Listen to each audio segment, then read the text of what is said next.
Assalamualaikum warahmatullahi wabarakatuh. Ini adalah cerita malaikat Jibril dan Mikail yang menangis ketika Allah melaknat iblis. Iblis merupakan musuh bagi umat manusia. Sepanjang hidupnya, iblis sudah bersumpah kepada Allah Subhanahu wa taala bahwa ia akan berusaha untuk menyesatkan anak cucu Adam yang jauh dari jalan Allah agar mereka mau menjadi pengikutnya dan menjadi orang-orang yang tersesat.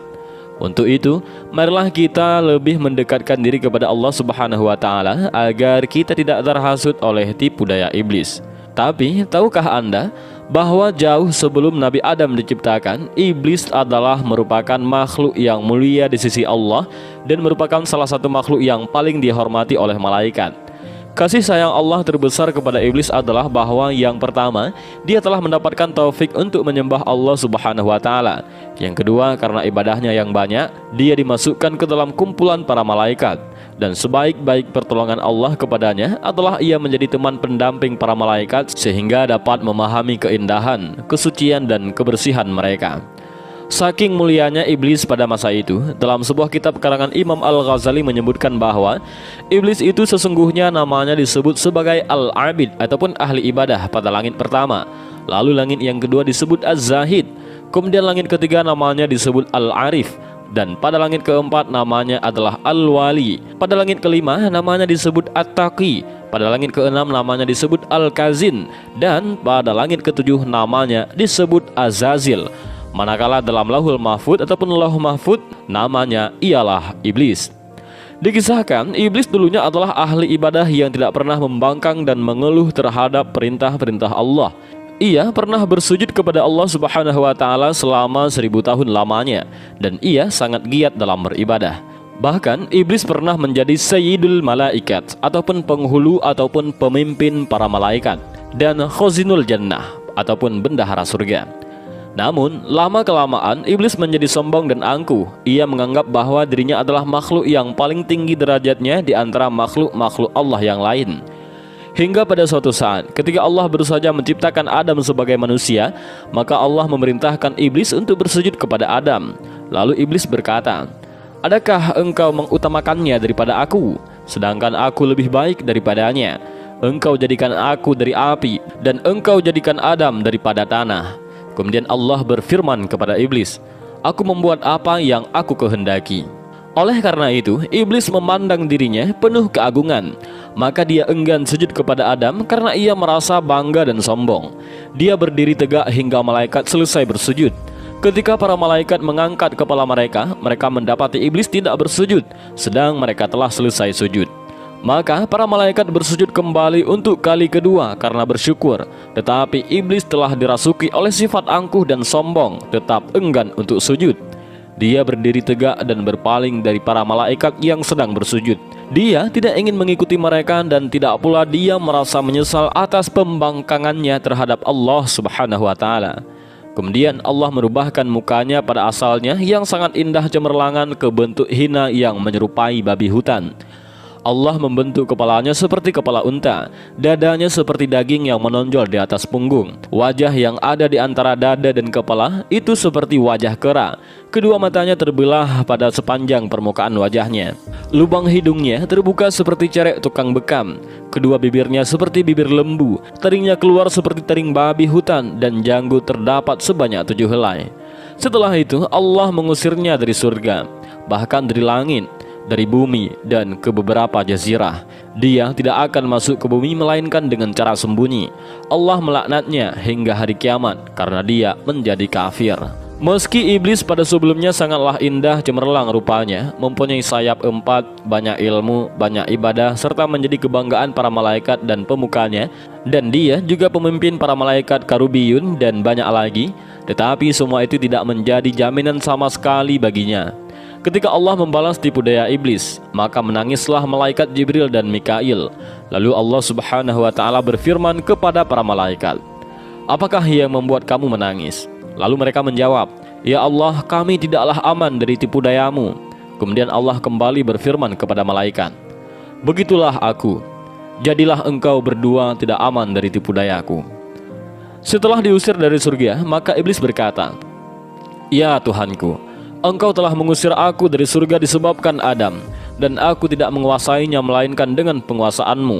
Lalu Allah berfirman pada iblis, engkau dikuasakan atas dia, yakni atas anak cucunya, sebab para nabi adalah maksum. Berkata lagi iblis, tambahkanlah lagi untukku. Allah berfirman, tidak akan dilahirkan seorang anak baginya kecuali tentu dilahirkan untukmu dua padanya. Berkata iblis lagi, tambahkanlah lagi untukku. Lalu Allah berfirman, dada-dada mereka adalah rumahmu, engkau berjalan di sana sejalan dengan peredaran darah. Berkata iblis lagi, tambahkanlah lagi untukku. Maka Allah berfirman lagi yang bermaksud, dan kerahkanlah terhadap mereka pasukan berkuda dan pasukan yang jalan kaki. Artinya, mintalah tolong menghadapi mereka dengan pembantu-pembantumu, baik yang naik kuda maupun yang berjalan kaki. Dan berserikatlah dengan mereka pada harta, yaitu mendorong mereka mengusahakannya dan mengarahkannya ke dalam haram. Dan pada anak-anak, yaitu dengan menganjurkan mereka dalam membuat perantara mendapat anak dengan cara yang dilarang, seperti melakukan senggama dalam masa haid, berbuat perkara-perkara syirik mengenai anak-anak itu dengan memberi nama mereka Abdul Uzza, menyesatkan mereka dengan cara mendorong ke arah agama yang batil, mata pencarian yang tercelah, dan perbuatan-perbuatan yang jahat, dan berjanjilah mereka. Hal ini juga disebutkan dalam surah Al-Isra ayat 64 yang artinya, dan hasutlah siapa yang kamu sanggupi di antara mereka dengan ajakanmu, dan kerahkanlah terhadap mereka pasukan berkuda dan pasukanmu yang berjalan kaki, dan berserikatlah dengan mereka pada harta dan anak-anak, dan berjanjilah mereka, dan tidak ada yang dijanjikan oleh syaitan kepada mereka melainkan tipu daya belaka. Al-Quran Surah Al-Isra ayat 64. Sebelum iblis dilaknat, iblis pernah melakukan tugas-tugas mulia yang diperintahkan oleh Allah Subhanahu wa Ta'ala kepadanya, yaitu yang pertama, iblis sebagai penjaga surga dalam kurun waktu 40.000 tahun. Yang kedua, iblis pernah hidup bersama bergabung dengan malaikat selama 80.000 tahun. Yang ketiga, iblis diangkat menjadi penasehat malaikat selama 20.000 tahun. Yang keempat, iblis menjadi pemimpin malaikat Karabiyun dalam waktu 30.000 tahun. Dan yang kelima, iblis melakukan tawaf mengelilingi Arash bersama para malaikat dalam waktu 14.000 tahun. Jadi, keseluruhan iblis beribadah melakukan semua perintah Allah dalam kurun waktu 185.000 tahun lebih. Selama dalam ibadahnya seperti kita umat Islam melakukan sholat, puasa, tawaf dengan para malaikat, yaitu mengelilingi Baitul Ma'mur di Arash. Iblis tidak merasa lelah dan mengeluh dalam menjalankan perintah Allah yang mulia ini. Iblis menjalankan dengan ikhlas, tidak ada niat apapun kecuali karena Allah semata. Pada masa itu, malaikat dan lainnya memberi gelar kepada iblis Al-Aziz, yaitu makhluk Allah yang termulia. Ada yang memberi gelar Azazil, yaitu panglima besar malaikat. Menurut kitab Tafsir Munir dan Sawi, iblis beribadah pada Allah Subhanahu wa Ta'ala dalam masa 80.000 tahun, tawaf di Baitul Ma'mur dan Arash selama 14.000 tahun. Oleh karenanya, di langit pertama sampai ke-7 iblis begitu dihormati oleh para malaikat.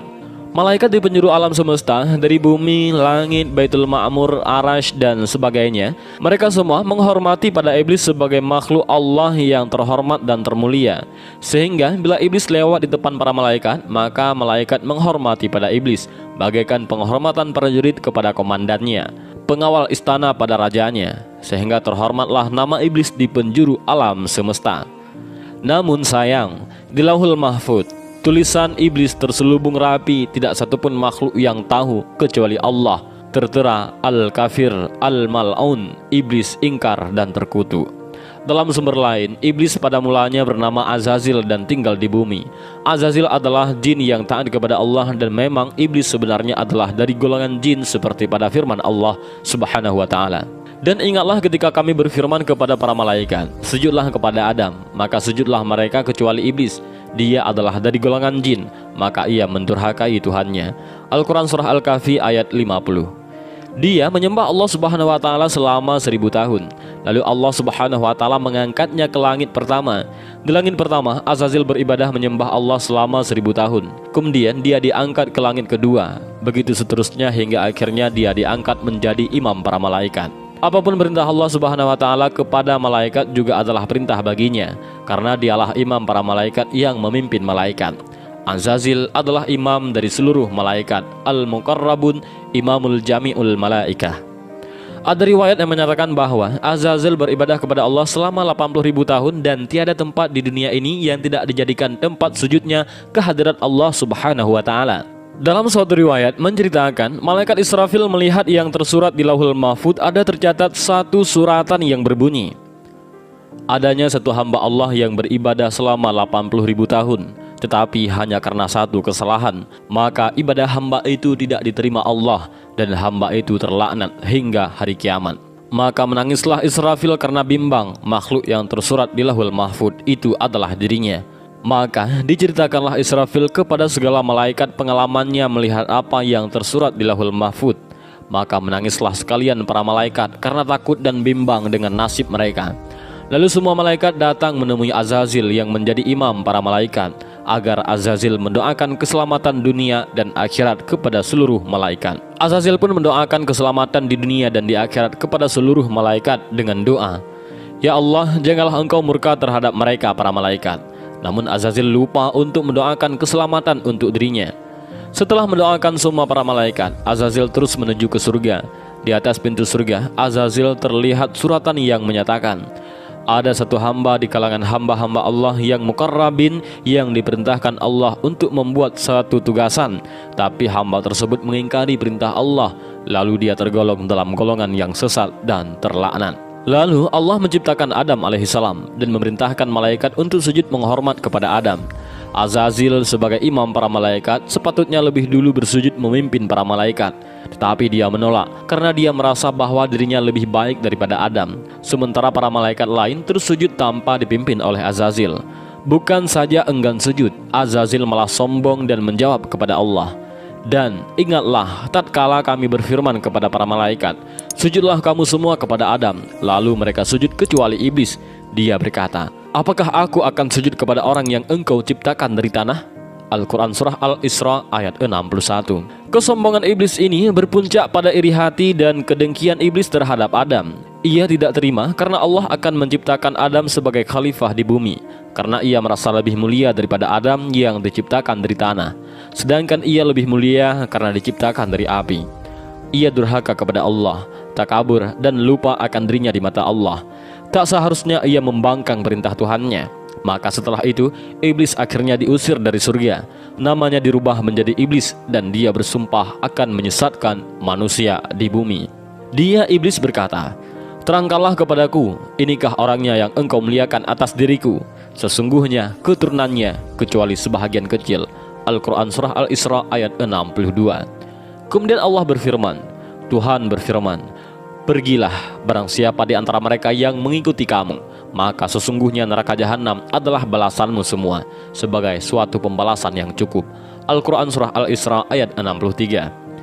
Dan dari kisah ini kita bisa mendapatkan pelajaran bahwa iblis yang dulunya adalah ahli ibadah dan makhluk Allah yang mulia sekalipun bisa menjadi makhluk yang dilaknat oleh Allah Subhanahu wa taala karena kesalahannya. Dan untuk itu sebaiknya kita menjauhi sifat-sifat iblis seperti sombong, angkuh, iri, dengki, dan yang lainnya, agar kita terhindar dari laknat Allah. Dan mudah-mudahan dari kisah ini kita bisa mengambil beberapa pelajaran dan juga hikmah yang luar biasa. Dan juga mudah-mudahan video ini bermanfaat bagi kita semua. Amin ya rabbal alamin. Wallahu a'lam bishawab. Assalamualaikum warahmatullahi wabarakatuh.